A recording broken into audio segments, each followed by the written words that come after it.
السلام عليكم ورحمة الله وبركاته. معكم رانيا تيوب من قلب غزة. البطاطس غالية كتير في السوق، واحنا من نفسنا جبنا هذه الكمية لحتى ناكلها، فلو فكرنا ان نعملها سلطة مش راح تقدي، فرح نعملها مناقيش البطاطس. جهزنا معلقة فلفل احمر زي ما انتم شايفين لحتى ندمجها مع سلطة البطاطس. تزيد الكمية لازم نحط معاها شوية خضار. والان راح نقطف معاكم الريحان زي ما انتم شايفين. الريحانة في الاكلات، في المناقيش، في المعكرونة، في اي اشي بنستغلها. خلاله انا بقطع ورق الريحان، طلع معايا زهور الريحان. والان راح نقطع البمامة لحتى نضيفها على السلطة. قلنا شجرة الجرجير زي ما انتم شايفين، بكل سفرة لازم يكون الجرجير حاضر طبعا.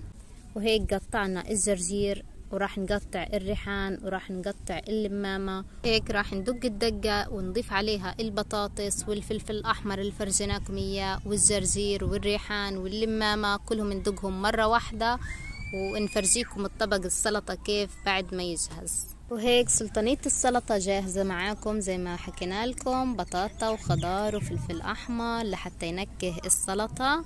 وراح نعمله مناقيش لحتى تزيد الكمية. وهيك راح ندهن سلطة البطاطس على الرغيف زي ما قلنا لكم، راح نعملها مناقيش. راح ندهنها منيح منيح منيح، وبعدها نحطه وين على الصاجة لحتى تتحمر المنقوشة. دهنا الرغيف والآن راح يروح على الفرن. شوفوا ما شاء الله، منقوشة لا على البال ولا على الخاطر.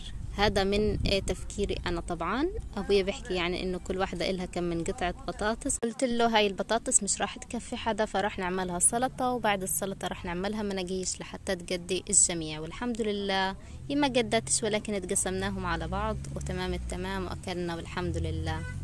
وهذه الكمية اللي عملتها مناقيش البطاطس. وانا دلعت منقوشتي ومنقوشة اختي، ما هي دي مشتركة بيننا، فزبطتها وحطيت عليها ريحان ولمامة زي ما انتم شايفين. عملت منظر فيها، جنبها كاسة شاي. اكلنا وشبعنا والحمد لله، نعمة وفضل من عند رب العالمين. وهيك حمرنا المنقوشة على الصاج زي ما انتم شايفين. شوفوا ما شاء الله. والآن راح نطلع المنقوشة من النار زي ما انتم شايفين، نروح نقعد على جنب وناكلها. هنقعد بين الشجرات أو في أي زاوية، المهم بالخيمة. وهيك استغلينا كمية قليلة من البطاطا بمناقيش، أكلنا وشبعنا وانبسطنا والحمد لله، نعمة وفضل من عند رب العالمين. يعني بكم من قطعة بطاطس صغيرة عملنا مناقيش كبيرة، والحمد لله الحمد لله الحمد لله. ما تنسوا التعليق على الفيديو والمشاركة لأصدقائكم لحتى يطلع الفيديو لأكبر عدد. وقفتكم معنا بنكبر بإذن الله.